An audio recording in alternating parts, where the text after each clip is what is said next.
Assalamualaikum warahmatullahi wabarakatuh. Waalaikumsalam warahmatullahi wabarakatuh. Kepada Pak Rasimin dan Bu Umami yang saya hormati, untuk uji komprehensif ini saya akan menyampaikan yaitu adanya modul ajar. Modul ajar yang akan saya gunakan yaitu di modul ajar kelas 7, yaitu mapel PAI materi Al-Quran dan Sunnah sebagai pedoman hidup tentang hukum bacaan alif lam samsiah dan alif lam qomariyah. Pada modul ajar ini ada beberapa komponen yang harus ada dalam modul, yaitu ada dari satuan pendidikan, nama penyusun, mata pelajaran PAI, temanya Al-Quran dan Sunnah sebagai pedoman hidup, yang terkhususnya yaitu tentang hukum bacaan alif lam samsiah dan alif lam qomariyah. Nah, untuk identitas ini untuk mengetahui dari informasi tentang modul. Selanjutnya di fase yang saya ambil fase D kelas 7, alokasi waktunya 2 kali 40 menit pada tahun pelajaran 2023-2024. Yang pertama, kompetensi awal ini pengetahuan atau keterampilan yang dimiliki oleh siswa sebelum mempelajari dari topik-topik tertentu. Yang kedua, dari profil pelajar Pancasila, yaitu yang disebut dengan profil pelajar Pancasila, pelajar rahmatan lil alamin, yaitu di sini saya ambil beriman dan bertakwa kepada Tuhan Yang Maha Esa, berakhlak mulia, bernalar kritis dan kreatif. Yang selanjutnya komponennya sarana dan prasarana ini untuk fasilitas dan bahan yang dibutuhkan untuk menunjang kegiatan yang merujuk pada pembelajaran. Ada alat bahan, yaitu ada laptop, LCD proyektor, speaker aktif, dan laptop, handphone, dan sebagainya. Yang kedua ada buku paket sebagai penunjangnya, Al-Quran dan terjemahnya, ada buku tajwid, karena ini caranya tentang tajwid. Dan kondisi kelas tentunya kondisi yang kondusif. Nah, yang selanjutnya yaitu peserta didik ini, yaitu pada pembelajaran yang ditujukan harus mencerminkan hal-hal yang penting dari pembelajaran yang harus bisa diuji. Terus dari target yang saya gunakan untuk siswa reguler, karena di tempat saya sudah tatap muka, yaitu antara 28 sampai 32 orang. Nah, selanjutnya ada tujuan pembelajaran. Nah, dari ini harus mencerminkan hal-hal yang penting dari pembelajaran yang akan kita bahas, yang akan diuji dengan berbagai bentuk asesmen sebagai bentuk dari pemahaman peserta didik. Nah, dari tujuan ini bisa juga dari pengetahuan yang berupa fakta ataupun yang prosedural. Dan di tujuan pembelajaran atau indikator ini harus memuat ABCD. Selanjutnya untuk pemahaman bermakna, ini adalah adanya informasi tentang manfaat yang akan peserta didik peroleh pada saat mengikuti proses pembelajaran. Ada Al-Quran dan hadis merupakan pedoman kehidupan, membaca Al-Quran harus sesuai kaidah tajwid.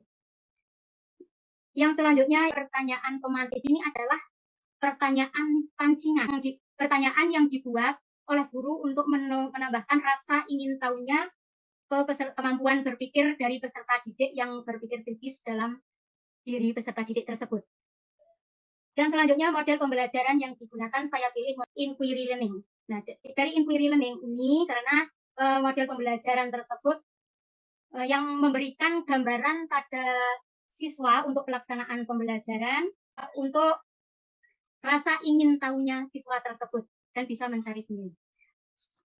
Kegiatan pembelajaran. Dalam kegiatan pembelajaran ini adalah sebagai urutan pada saat pembelajaran, yaitu ada langkah-langkahnya. Terus dari langkah-langkah tersebut ada langkah-langkah persiapan, misalnya guru menyiapkan kebutuhan pembelajarannya, yaitu seperti memastikan semua sarana prasarana, alat, bahan yang sudah disediakan, terus memastikan kondisi kelas yang kondusif, mempersiapkan bahan tayang, mempersiapkan lembar kerja siswa atau LKPD. Urutan selanjutnya adanya dari kegiatan pembukaan. Pada pembuka ini, guru membuka pembelajaran dengan salam dan berdoa bersama dipimpin oleh ketua kelasnya. Yang kedua, yaitu memulai pembelajaran dengan membaca Al-Quran, karena di SMP Nusantara saya terapkan sebelum pembelajaran atau materi dimulai, saya terapkan yaitu membaca surat pendek. Selanjutnya, guru memperhatikan kesiapan diri peserta didik dengan mengisi lembar kehadiran, memeriksa kehadiran, kerapian pakaian, posisi tempat duduk, dan kebersihan di kelas. Selanjutnya, guru memberikan motivasi dan mengajukan pertanyaan secara komunikatif yang berkaitan dengan materi hukum alif lam samsiah dan alif lam qomariyah. Guru menyampaikan cakupan materi. Tujuannya apa saja, kegiatan yang akan dilakukan itu akan seperti apa. Terus guru mengaitkan materi pembelajaran yang sudah dipelajari sebelumnya dengan materi yang akan dipelajari. Mengingat kembali materi yang lama. Selanjutnya guru menyampaikan lingkup dan teknik penilaian. Guru mengkondisikan peserta didik untuk duduk secara berkelompok. Dari kegiatan inti, ini untuk orientasi masalahnya, yaitu membentuk kelompok. Guru ada, saya buat 6 kelompok. Saya buat kelompok 1, 3, 5 itu pada bacaan Quran Surah An-Nisa ayat 59 sesuai kaidah ilmu tajwid, khususnya pada hukum bacaan alif lam samsiah dan alif lam komariah. Dan kelompok yang genap, 2, 4, dan 6, ini untuk materi Quran Surah An-Nahl ayat 64 sesuai kaidah ilmu tajwid, khususnya hukum bacaan alif lam samsiah dan alif lam komariah. Selanjutnya dalam kegiatan inti ini yaitu guru memulai dengan menayangkan PPT pembelajaran Quran Surah An-Nisa dan Quran Surah An-Nahl, khususnya hukum bacaan alif lam samsiah dan alif lam komariah. Langkah yang kedua yaitu mengorganisasikan peserta didik yang telah dikelompokkan, saling bekerja sama, membahas hukum bacaan alif lam samsiah dan alif lam komariah. Peserta didik bersama-sama melaksanakan kegiatan 1.1 pada halaman 10, yaitu pendidikan agama Islam dan budi pekerti SMP kelas 7. Langkah selanjutnya membimbing penyelidikan individu dan kelompok. Guru berkeliling untuk melihat proses diskusi peserta didik dalam kelompoknya. Terus guru melihat hasil diskusi peserta didik kelompok tentang apa yang sudah dicapai. Guru memberikan bantuan terbatas apabila ada peserta didik atau kelompok yang mengalami kesulitan dalam mencari bacaan yang mengandung alif lam samsiah dan alif lam komariah. Selanjutnya, mengembangkan dan menyajikan hasil karya. Guru meminta dengan bukan sukarela sebetulnya, ini untuk guru meminta perwakilan dari peserta didik atau dari kelompok 1-6 tersebut untuk mempresentasikan hasil diskusi anggota kelompoknya. Peserta didik atau kelompok lain tadi menanggapi dan memberikan argumen yang sudah dipresentasikan. Terus guru juga meminta perwakilan peserta didik dalam menuliskan di anggota kelompoknya. Peserta didik lain diminta kembali untuk menanggapi dan memberikan argumen apa yang dipresentasikan. Langkah selanjutnya yaitu menganalisa, mengevaluasi proses pemecahan masalah. Di sini meminta untuk semua peserta didik saling melakukan apresiasi terhadap peserta didik atau kelompok yang telah mempresentasikan hasil diskusi dan peserta didik yang sudah terlibat aktif dalam pembelajaran. Guru memberikan penguatan dalam menentukan bacaan yang mengandung alif lam samsiah dan alif lam komariah. Guru mengecek pemahaman peserta didik dan memberikan umpan balik pembelajaran. Kegiatan penutup. Guru dan peserta didik bersama-sama menyimpulkan hasil diskusi.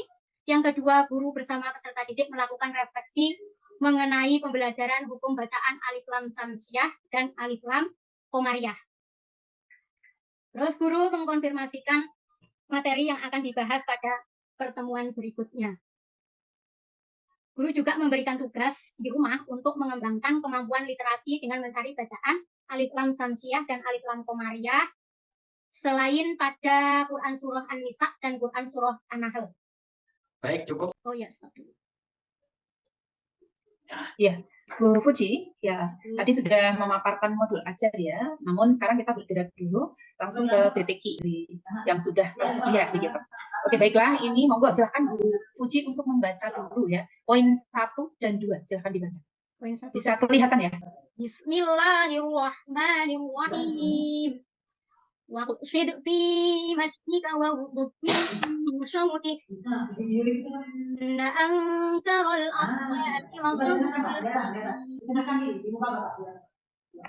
Ya, yang kedua. Walladina lam tarabu min qalbihim dhurriyyatan bi'afan qafu alaihim min qalbihim dhurriyyatan bi'afan qafu alaihim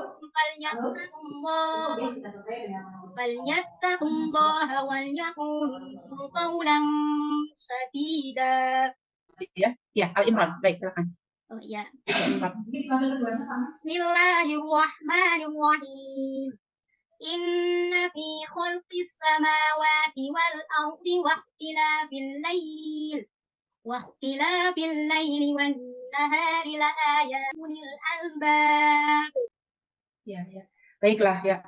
Oke, sekarang sediakan kertas.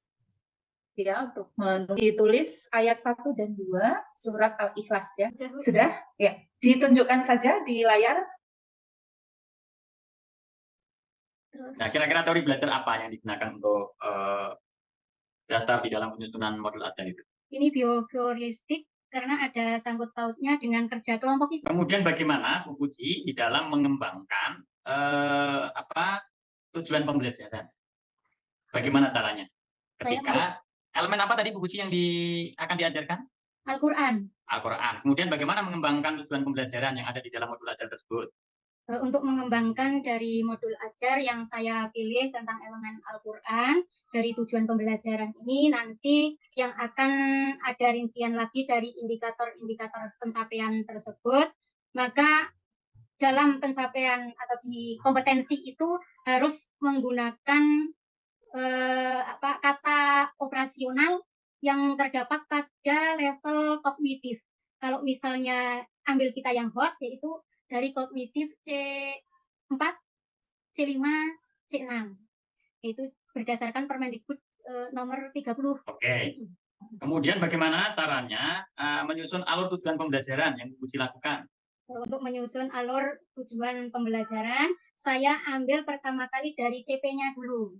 Ya, CP-nya apa sekarang? Kan Anda di level berapa itu kan tinggal diambil aja sesuai dengan yang elemen yang diajarkan. Apa CP-nya coba? Capaian pembelajaran tadi bahwa peserta didik tersebut bisa membaca Al-Quran dengan tajwid yang benar, yaitu khususnya pada Quran Surah An-Nisa ayat 59 dan Quran Surah An-Nahl ayat 64. Oke, sekarang alur tujuan pembelajarannya bagaimana?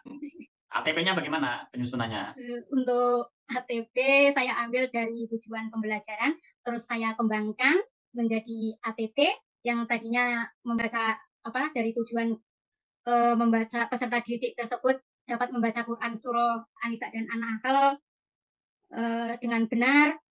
Saya kembangkan lagi dari ke ATP, yaitu didik dapat mengetahui hukum tajwid tentang alif lam samsiah dan alif lam komariah. Terus peserta didik juga dapat mengetahui dari hukum-hukum bacaan yang lainnya selain dari Quran Surah An-Nisa dan An-Nahl tersebut. Oke, kira-kira model pembelajaran apa yang akan saudara terapkan nanti? Pembelajaran inquiry. Kalau saya lihat tadi dari sintak modelnya itu bukan inquiry, tapi sintak model problem based learning. Harus dibedakan, itu jelas ada perbedaan. Itu tadi lebih condong ke problem based learning. Harus betul-betul diteliti ya. Saudara sudah menyiapkan instrumen asesmen? Untuk asesmen saya sudah menyiapkan diagnostik. Apa ada asesmen diagnostik itu apa ada? Ada. Itu jangan kembali ke kurikulum 13. Oh iya, formatif Pak. Iya, diagnostik. Ada asesmen sumatif. Kalau asesmen formatif ini nanti pada saat pembelajaran sedang berlangsung. Biasanya kalau asesmen sumatif ini saya ambilkan kalau sudah satu bab selesai, jadi di akhir bab itu. Oke, baik. Saya pikir cukup lah. Silakan memberikan closing. Silakan. Ya, terima kasih kepada Pak Rasimin dan Bu Maslihatul Umami atas ilmunya. Semoga apa yang sudah saya dapatkan dari Bapak Ibu dosen semua saya bisa memanfaatkan di kehidupan sehari-hari. Wassalamualaikum warahmatullahi wabarakatuh.